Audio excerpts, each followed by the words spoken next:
Marhaban ya Ramadan, marhaban ya Ramadan, marhaban ya Ramadan, marhaban ya Ramadan, marhaban ya Ramadan, marhaban ya Ramadan, marhaban ya Ramadan, marhaban ya Ramadan, marhaban ya Ramadan.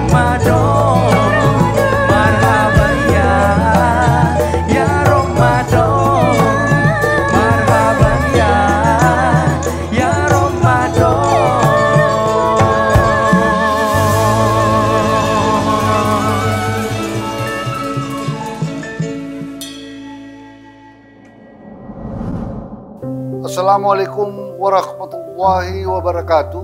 Salam sehat dan salam sejahtera bagi kita semua. Waktu berlalu begitu cepat. Bulan suci yang penuh rahmat sudah tiba. Bulan yang penuh berkah dan ampunan. Saatnya kita berlomba-lomba dalam hal kebaikan dan momen mendekatkan diri dengan beribadah kepadanya. Semoga di bulan suci Ramadan ini kita dapat menahan hawa nafsu dan amarah serta menjauhi semua larangan-larangannya. Maka itu di bulan Ramadan yang suci ini, mari kita memaksimalkan ibadah kita, berlatih menjadi pribadi yang lebih baik, berkuat iman untuk mencapai kemenangan. Bulan Ramadan ini jadikan momentum untuk memperkuat persatuan dan kesatuan dengan toleransi umat beragama, perkuat tali persaudaraan dan tali kemanusiaan agar kita juga dapat keluar bersama-sama dari jeratan pandemi COVID-19. Dengan bergotong royong, bahu-membahu mengulurkan tangan, membantu orang-orang yang membutuhkan. Semoga dengan ketulusan, kekuatan, keikhlasan kita selama ini dapat berbuah manis di hari kemenangan nanti dan seterusnya.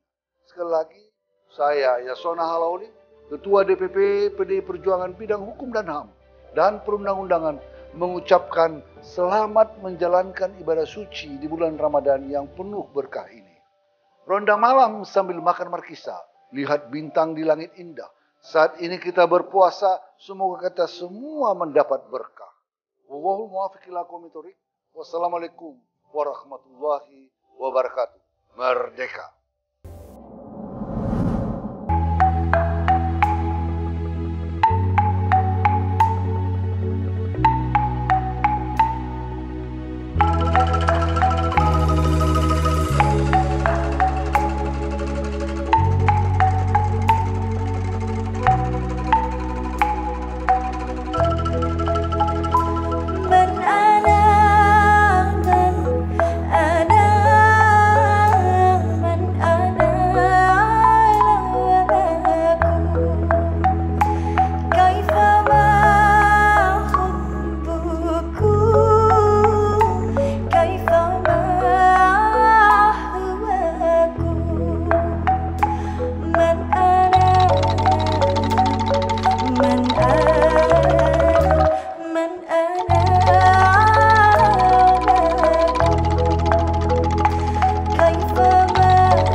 Assalamualaikum warahmatullahi wabarakatuh.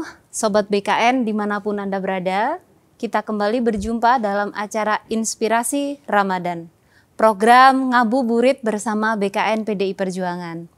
Sore ini kita akan menimba ilmu sekaligus mendiskusikan salah satu topik yang sedang hangat dibicarakan oleh masyarakat Indonesia saat ini, khususnya terkait pandangan Islam terhadap nilai budaya dan tradisi suatu bangsa. Salah satu isu yang sempat viral di jagat media sosial adalah tentang KDRT. KDRT sering dipahami masyarakat umum terbatas pada kekerasan fisik. Padahal bentuk kekerasan dalam KDRT itu bermacam-macam. Di antaranya fisik, seksual, psikologis, atau penelantaran rumah tangga. KDRT ini kerap tidak terdeteksi oleh tetangga dekat, apalagi negara, karena terjadinya di ruang tertutup. Nah, pada episode kali ini kita akan berbincang mengenai KDRT dalam perspektif Islam. Kita akan coba membahas isu tersebut sehingga nantinya kita bisa mendapatkan pemahaman yang jernih bahwa agama Islam adalah agama yang ramah dan menjunjung tinggi martabat manusia. Bersama kita telah hadir seorang aktivis dan juga dosen pasca sarjana PTIQ Jakarta, yaitu Dr. Nur Rofiah. Selamat sore, Sugeng Rawo, selamat datang Bu Dokter. Ini saya enaknya panggilnya nopo? Mbak saja ya. Mbak Nur ini. Nur Nur. sama-sama Nur akhirnya. Jadi terima kasih sudah menemani ngabuburit kita sore hari ini. Semoga teman-teman yang menyaksikan bisa mendapatkan sedikit pelajaran hikmah dari apa yang nanti Mbak Dokter sampaikan. Insya Allah Mbak sehat? Zul. Alhamdulillah sehat. Mbak Zul sehat? Alhamdulillah sehat. Ini isu yang hangat, akan selalu hangat dan akan selalu ada kemungkinan, ngoten nggih Pak Dokter. Jadi saya terutama khususnya dan para ibu atau wanita, mungkin bukan cuma wanita sekarang, pelaku rumah tangga itu sekarang berkembang isunya. Jadi isu untuk KDRT itu kan lagi-lagi bukan tentang fisik ya Mbak. Betul. Sekarang bukan hanya wanita, bisa ke suami, ke anak-anak, ke bahkan ART. lingkungan. Bahkan ART. Nah, jadi yang dimaksud KDRT dan bagaimana Islam memandang dan menyikapinya itu pripun? Bagaimana? Ya, jadi KDRT sendiri kan singkatan dari kekerasan dalam rumah tangga ya. Maka dari namanya sendiri kita bisa melihat KDRT itu wilayahnya ya rumah tangga gitu.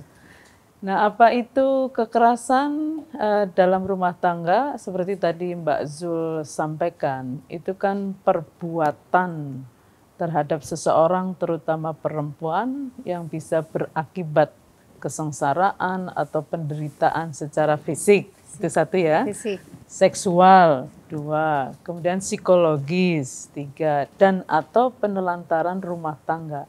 Bahkan yang disebut dengan KDRT itu tidak hanya perbuatan, tetapi juga ancaman, pemaksaan, kemudian perampasan kemerdekaan secara melawan hukum dalam lingkup rumah tangga.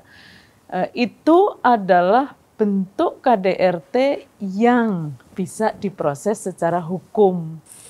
Kalau sejatinya ya, itu lebih luas lagi. Ada kekerasan intelektual, kita nggak boleh belajar, akses terhadap pengetahuan dihalang-halangi, itu kekerasan intelektual. Ada kekerasan spiritual, mungkin kita ingin menjalankan ibadah di dalam rumah tetapi tidak diberi akses. Kekerasan apalagi ya, macam-macam sesuai dengan dimensi manusia itu sendiri. Jadi kekerasan dalam rumah tangga itu betul, tidak hanya secara fisik, tetapi juga tidak terbatas pada apa yang ada di undang-undang itu. Undang-undang itu hanya menyebutkan bentuk KDRT yang bisa diproses secara hukum sejauh ini. Jadi sebetulnya luas sekali. Bisa lebih luas sekali, begitu. Kayak ancaman secara psikologis itu juga kan sebenarnya termasuk tadi itu ya.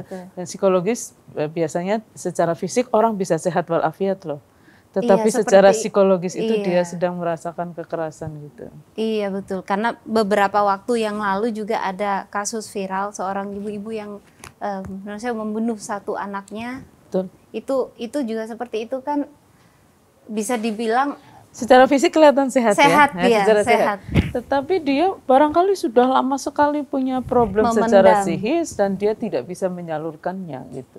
Tidak bisa mengatasinya. Apalagi bisa jadi Mbak Zul, kekerasan dalam rumah tangga itu berlapis-lapis gitu. Iya. Jadi orang yang mengalami kekerasan secara fisik pasti psikisnya tidak sehat gitu. Bagaimana mungkin dia disakiti terus dia senang gitu, kan nggak mungkin gitu.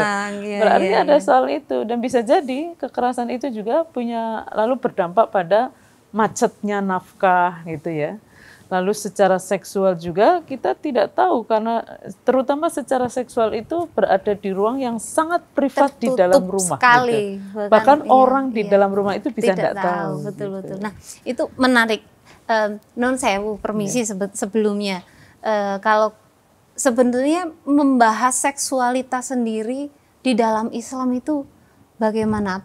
Apakah itu tabu dalam artian membahas hak-hak wanita mungkin tentang seksualitas sendiri itu apakah tabu ataukah itu diperbolehkan? Kalau membincang seksualitas itu sebenarnya biasa banget di dalam Islam. Kalau kita ngaji, itu kan ada bab jima, ada bab macam-macam. Tidak tabu sepanjang itu dalam kerangka pengetahuan yang kemudian bermanfaat gitu ya. Makanya di dalam Al-Quran sendiri juga menyebut alat kelamin itu berkali-kali. Farji, furuj gitu. Itu banyak di dalam Al-Quran. Makanya sebetulnya tergantung ya, dalam konteks apa kita membincang itu. Kalau dalam konteks memberi pengetahuan, supaya bisa mencegah, melindungi diri dari menjadi pelaku maupun korban kekerasan seksual, kadang perbincangan itu harus dibuka gitu. Nah, tabu itu sebetulnya salah satu tantangan yang membuat kekerasan sulit diatasi. Mengapa? Karena dengan melihat itu sebagai sebuah tabu, nah bagaimana kita bisa mengetahuinya? Orang kemudian dibungkam untuk berbicara tentang kekerasan itu. Mengetahui sesuatu. Betul. Nah, itu Mbak yang menjadi concern jenengan mungkin sebagai aktivis perempuan juga dalam konteks pandangan secara Islami. Karena ini pertanyaan saya yang selanjutnya itu mengacu kepada KDRT yang kemungkinan itu memang sekarang itu skupnya justru lebih mengecil lagi, lebih tertutup lagi. Nah, bagaimana caranya supaya kita mungkin yang di sekitarnya itu bisa mulai meraba, merasakan bahwa orang sekitar kita mengalami KDRT. Ya. Itu kiat atau tipsnya kita supaya sedikit mengetahui itu bagaimana? Pertama, mengenali apa itu KDRT, bentuk-bentuk KDRT itu seperti apa. Karena jangankan mengetahui sekitar kita sedang jadi korban atau tidak, bahkan diri kita menjadi korban pun kita belum tentu sadar. Belum tentu sadar gitu. Betul.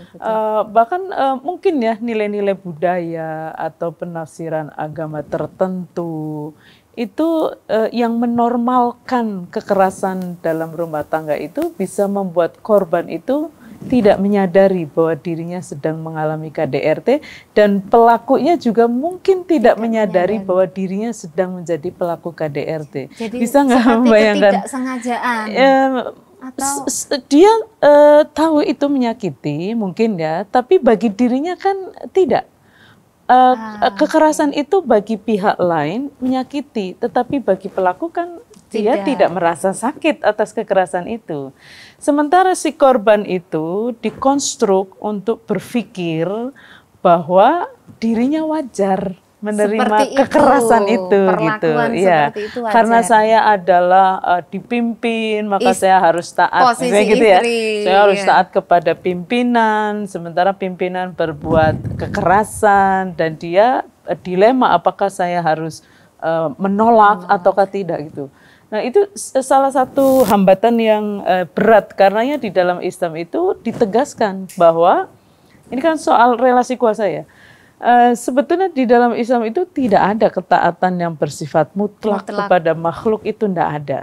Termasuk istri pada suami, anak kepada orang tua, itu kan tidak ada ketaatan mutlak. Perspektif. Jadi ada batasannya gitu. Nah, Nabi itu bersabda ya, mengingatkan bahwa tidak ada ketaatan la ta'ata li makhluqin fi maksiatil khaliq gitu. Tidak ada ketaatan kepada sesama makhluk dalam maksiat kepada Allah. Kezaliman termasuk kekerasan itu ya maksiat gitu loh. Maksiat juga kan berarti melawan perintah Tuhan karena Tuhan memerintahkan untuk berbuat kemaslahatan. Nah, batasannya apa? Innamat ta'atu fil ma'rufi. Sesungguhnya ketaatan kepada sesama makhluk itu dalam kebaikan bersama itu. Makanya ketaatan kita kepada siapapun ya, itu sebetulnya bukan kepada figur, tapi pada nilai, yaitu nilai kebaikan bersama. Bukan kebaikan bagi salah satu pihak, tapi penderitaan bagi pihak lain. Apalagi kalau kita mengacu kepada misi Islam itu kan mewujudkan sistem kehidupan yang menjadi anugerah bagi semesta.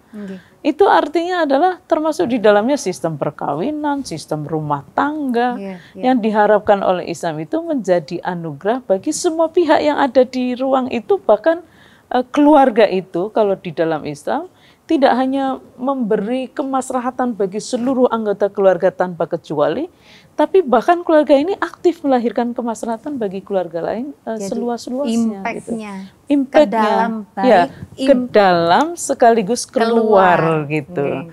Nah sekarang kekerasan dalam rumah tangga memberi kemaslahatan atau tidak? Tidak. Kan tidak bagi Pastinya korban tidak. gitu. Betul, pastinya tidak. Nah, yang selanjutnya, pertanyaan ini mungkin sekarang bias gender itu kan sudah mulai apa ya Mbak, betul-betul sudah ya bias. Jadi KDRT sekarang kalau dulu konotasinya pasti perempuan, wanita, istri yang KDRT. Yang menjadi korban. Yang menjadi korban. Sementara sekarang ternyata juga bahkan ada mungkin anak, suami yang menjadi korban. Nah, menurut Mbak, pencegahan secara Islami yang kira-kira bisa kita lakukan di masa-masa sekarang ini itu apa, Mbak? Ya, sebenarnya kan KDRT itu meliputi banyak faktor ya. Tetapi salah satu, saya percaya bahwa akar KDRT itu bukan dalam tindakan, tapi dalam sini, di cara pandang, pikiran, dan sebagainya.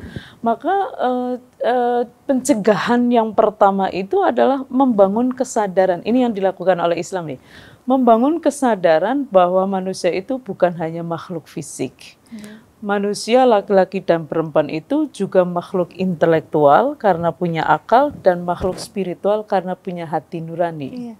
Bahkan nilai manusia itu sama sekali tidak ditentukan oleh tampilan fisik ya, baik alat kelamin, identifikasinya itu alat kelamin, bangsa gitu kalau di dalam Al-Quran, maupun suku. Itu kan nilai manusia tidak ditentukan oleh postur tubuhnya misalnya gitu, tidak ditentukan oleh warna kulitnya, bentuk hidungnya dan lain sebagainya. Tapi ditentukan oleh ketakwaan. Apa itu takwa? Adalah sejauh mana manusia menggunakan akal budinya untuk memastikan tindakannya itu berdampak maslahat bagi diri sendiri sekaligus pihak lain atas dasar iman kepada Allah sebagai satu-satunya Tuhan itu. Nah, kesadaran semacam ini loh. Manusia bukan hanya makhluk fisik. Nilai manusia ditentukan oleh akal budinya. Ini kan penting sekali. Karena dengan cara itu kemudian manusia bisa memikirkan bahwa tindakannya itu mesti berdampak baik bagi diri sendiri sekaligus pihak lain. Nah, kesadaran manusia seperti ini, termasuk pada perempuan ya, bukan hanya makhluk fisik, bukan hanya makhluk seksual, bukan hanya objek seksual, perempuan betul. Juga kodratnya adalah makhluk yang berakal dan berhati nurani, sama dengan laki-laki. Karenanya perkawinan juga mesti dilihat bukan hanya antara dua tubuh gitu. Perkawinan di dalam Islam itu adalah perkawinan antara dua jiwa juga. Makanya tujuan perkawinan yang disebutkan dalam Al-Quran itu adalah ketenangan jiwa gitu. Ketenangan jiwa itu menjadi tujuan dari perkawinan dan diingatkan bahwa ketenangan jiwa itu atau sakinah ya kita biasa menyebutnya hanya mungkin terjadi kalau suami dan istri itu sama-sama punya mawaddah. Mawaddah itu cinta yang memberi manfaat pada pihak yang mencintai. Dan rohmah itu cinta yang memberi manfaat pada pihak yang dicintai. Artinya apa? Suami dan istri mesti saling cinta, saling punya memelihara cinta yang memberi manfaat untuk kedua belah pihak. Gitu. Kalau seumpamanya cintanya itu, sekarang kan non sewu, saya cinta kepada kamu, tapi kadang cintanya itu menyakiti. Betul. Itu kalau kita punya mawaddah saja misalnya ya, kan cinta yang memberi manfaat bagi diri sendiri nih. Lalu luntur, yang tersisa itu hanya egois. Yang penting saya bahagia. Bodoh amat pasangan saya menderita demi kebahagiaan saya. Itu kalau hanya berbekal mawaddah tipis lalu luntur. Makanya mawaddah tidak bisa sendirian, harus dengan rohmah. Tapi rohmah saja itu juga tidak cukup. Karena kalau kita mencintai demi manfaat pihak yang dicintai, kita bisa jatuh seperti lilin nanti. Terbakar demi kebahagiaan pasangan. Dan itu tidak akan sakinah, kira-kira begitu. Pernah kan waktu itu yang viral. Betul. Beberapa waktu yang lalu itu bahwa, ya itu yang saya tanyakan juga itu Mbak. Akhirnya demi tawaduk, bisa dibilang tawaduk kita, apakah sampai sebegitunya demi ketawaduan seorang istri itu sampai kita harus meredam ego kita, meredam harkat martabat kita yang bisa dibilang bahwa kita juga manusia. Apakah harus sampai seperti itu, kita tutupi semua aib suami, kita lindungi semua aib suami demi sebuah ketampakan yang kelihatan harmonis. Sebetulnya meredam ego itu penting, tapi dua belah pihak. Pihak. Jangan hanya istri, dua belah pihak. Mengapa? Karena ini yang menarik sekali. Jadi perkawinan di masa jahiliyah atau secara umum dulu ya, kalau di masyarakat jahiliyah itu kan memang ada norma sosial, perempuan itu seumur hidupnya milik mutlaknya laki-laki. Lahir sebagai milik ayah, menikah sebagai milik suami meninggal diwariskan pada anak dan kerabat laki-laki. Apa arti memiliki? Itu yang sampai bisa menjual loh, bisa menghadiahkan, menjadikan perempuan sebagai warisan, sehingga perempuan itu benar-benar kayak benda gitu. Maka begitu dinikahi oleh laki-laki, ayah sudah nggak bisa punya hak pada anak perempuannya, artinya nggak bisa menjual, yang boleh suami gitu kalau waktu itu. Nah ini yang diubah oleh Islam, karena Islam menegaskan bahwa suami istri itu pasangan, itu bukan pemilik dan yang dimiliki. Pasangan itu kan artinya saling gitu. Makanya betul bahwa aib keluarga itu harus disimpan, tapi disimpan oleh kedua belah pihak. Dan aib itu, maksudnya disimpan itu adalah, ya masa kita mau mempertontonkan, enggak, siapapun juga ingin menutupi kekurangannya ya. Tapi yang lebih penting dari menutup aib itu adalah jangan berbuat aib. Gitu.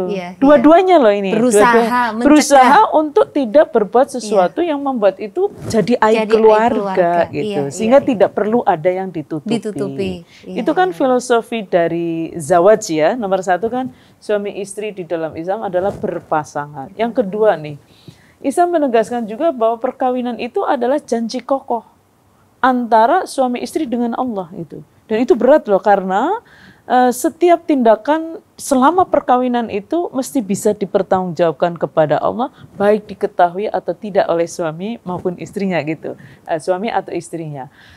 Kalau semula di masyarakat jahiliyah, perkawinan itu ya akad untuk pemindahan hak milik atas perempuan tadi dari ayah ke suami. Iya. Maka tentu saja sebagai yang dimiliki istri harus taat mutlak. Kalau di dalam Islam tidak begitu. Dua-duanya harus taat mutlak hanya pada Allah dengan taat kepada kebaikan bersama antara suami dan istri. Yang ketiga nih, kalau dalam sistem perkawinan jahiliyah, karena suami itu adalah pemilik istri, maka suami boleh sewenang-wenang. Istri harus terima gitu sebagai pihak yang dimiliki. Di dalam Islam, dua-duanya harus muasyarah bil ma'ruf, bergaul secara bermartabat sebagai makhluk yang berakal budi. Muasyarah itu saling memperlakukan secara bermartabat. Yang keempat musyawarah. Kalau di perkawinan jahiliyah, laki-laki itu boleh memutuskan apapun secara sepihak dan itu sesuai dengan kepentingannya sendiri gitu. Tanpa rundingan dan Tanpa kompromi. rundungan dan istri hanya bisa menerima keputusan secara sepihak itu. Dalam Islam harus musyawarah itu dua-duanya. Dan yang terakhir itu tarodin. Tarodin itu kalau dalam ini mengkritik ya tradisi perkawinan di dalam masyarakat jahiliyah. Kalau masyarakat jahiliyah, istri harus dapat ridho suami seumur hidupnya, kan dia miliknya. Sementara suami tidak perlu ridho istri, wong dia pemilik. Dalam Islam dua-duanya harus saling menjaga keridhaan pasangannya. Jadi ridho Allah pada istri tergantung ridho suami itu benar, tapi ridho Allah pada suami juga tergantung ridho istri. Gitu. Berarti konteksnya tadi relasi kuasa yang timpang dan itu menjadi akar kekerasan, lalu diperbaiki menjadi relasi yang setara dan adil. Gitu. Itu yang sering panjenengan tulis dan sebutkan bahwa relasi itu harus seimbang. Tanggung jawab suami dan istri itu sama. Sementara kalau yang sekarang kita lihat kan kadang bertumbuh pada istri. Bisa dibilang skupnya untuk suami diperkecil hanya mencari nafkah. Sementara tanggung jawab moral, sosial, rumah tangga, anak semuanya itu diserahkan kepada istri. Begitu. Jadi skupnya kan sepertinya kecil sekali seperti itu ya Mbak. Sementara mestinya fleksibel ya, karena kan di dalam Islam dua-duanya loh, suami dan istri itu sama-sama sebagai subjek penuh. Itu kan filosofi zawaj tadi Mbak. Artinya dua-duanya punya kewajiban untuk mewujudkan kemaslahatan dalam rumah tangga sekaligus menikmatinya dan mencegah kemungkaran sekaligus dilindungi darinya. Kalau spirit dalam Islam untuk penghapusan KDRT sendiri bagaimana? Sangat kuat sekali. Tadi itu kan misi dan fondasi moralnya kan jelas sekali bahwa itu adalah cita-cita dan fondasi moral yang harus dipegang dalam berumah tangga. Soal cara itu mestinya bisa negosiasi. Nah problemnya adalah bukan problem di dalam Al-Qur'annya ya, tapi cara kita memahami Al-Qur'an nih.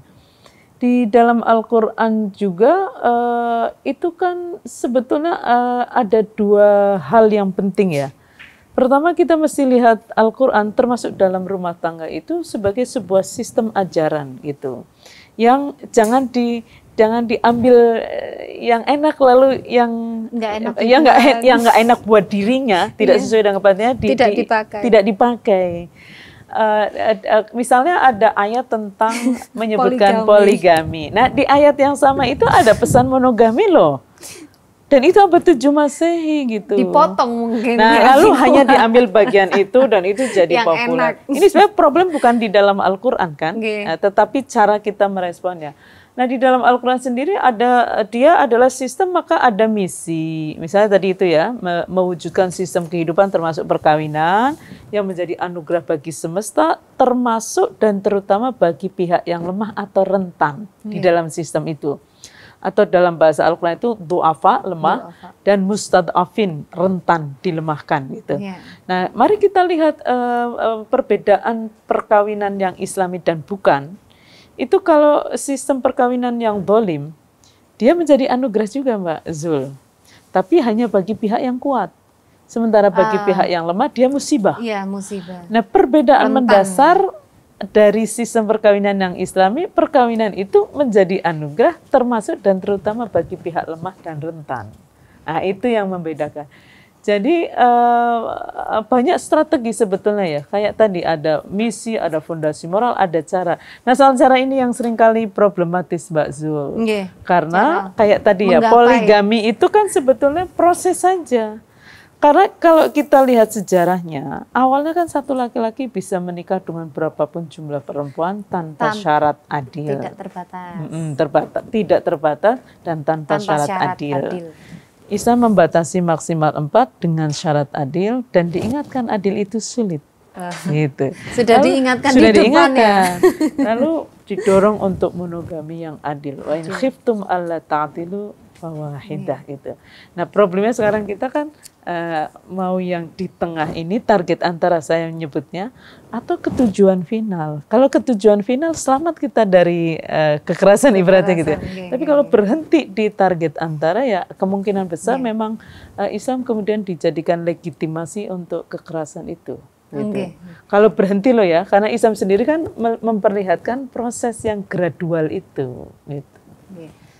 Saat nih untuk ini, wah kalau kita mau membahas KDRT ini pastinya suatu isu yang tidak akan habisnya kita bahas nih Mbak. Cuma saya ada pertanyaan terakhir yang seharusnya nggak mau saya akhiri karena ini adalah jendela ilmu bagi kami bagi terutama bagi wanita, karena saya wanita, ibu-ibu juga di luar sana, mungkin adik-adik yang akan menikah, bahwa Islam itu punya tuntunan bagaimana menjadi istri yang balance, istri yang baik, punya tuntunan untuk suami juga. Betul. Nah, Mbak, kira-kira wonten ada pesan yang bisa disampaikan untuk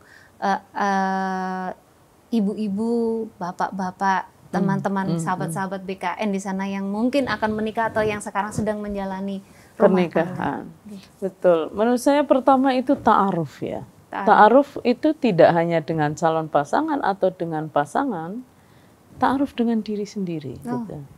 Ta'aruf dengan diri sendiri itu misalnya mengenali apa sih harapan dia, cita-cita dia, kesedihannya apa, kebahagiaannya apa.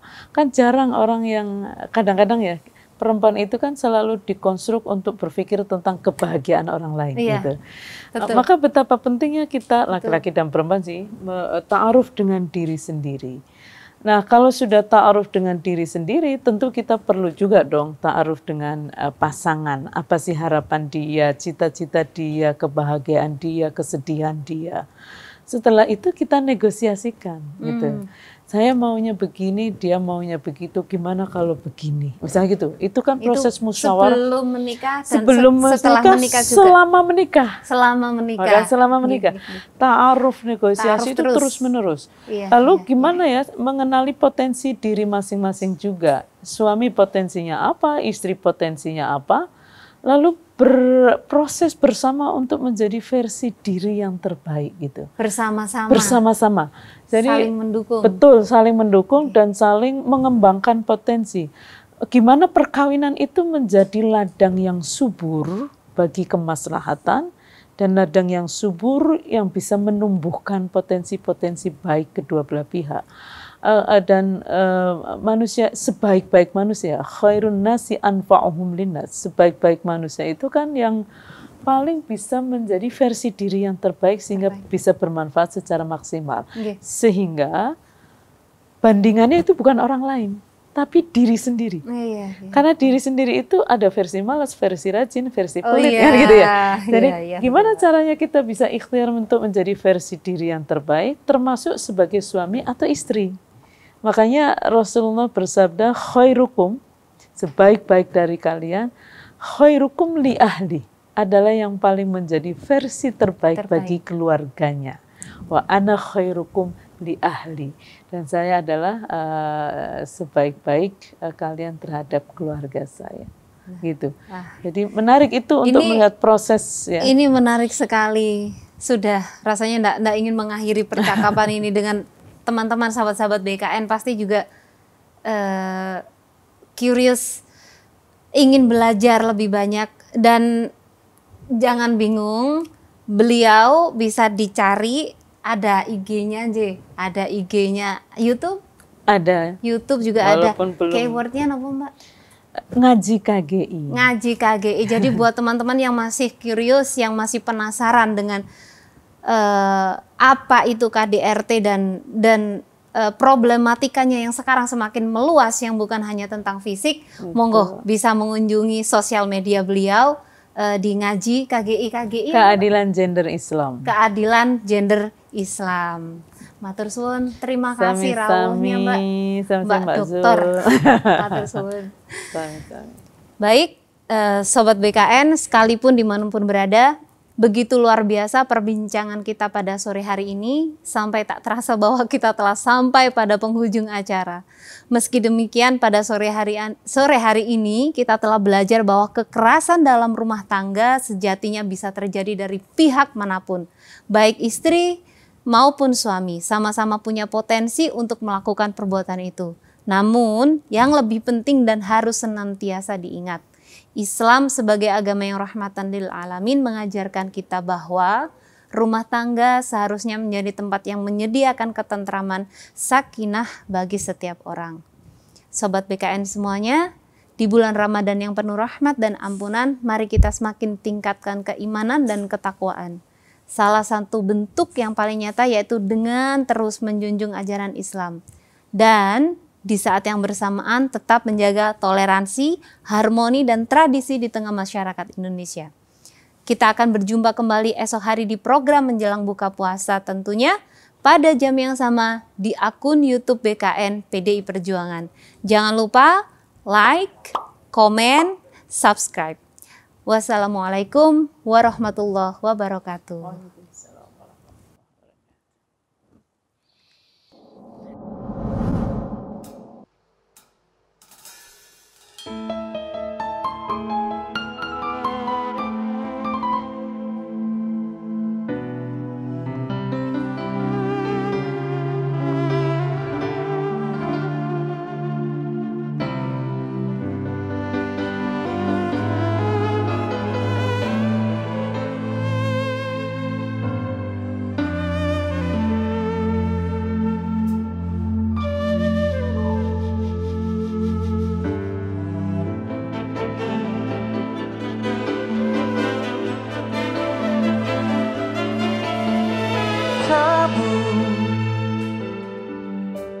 Sengajakah engkau mewakili pikiranku pekat?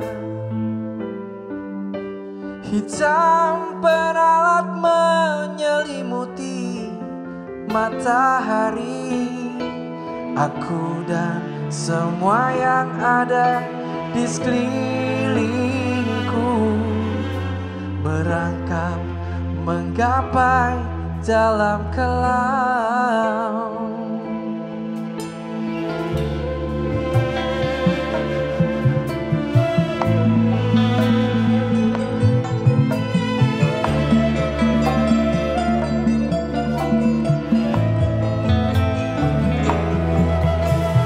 Mendung, benarkah bertandakan segera turun hujan deras agar semua basah yang ada di muka bumi. Siramilah juga jiwa kami semua yang tengah dirundung kegalauan.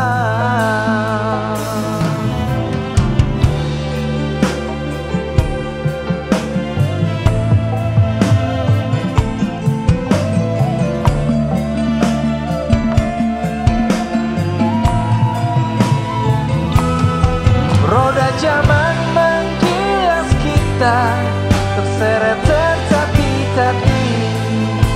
Sungguh hidup terus diburu, berpacu dengan waktu. Tak ada yang dapat menolong selain yang di sana. Tak ada yang dapat membantu selain yang di sana.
kau dialah Tuhan.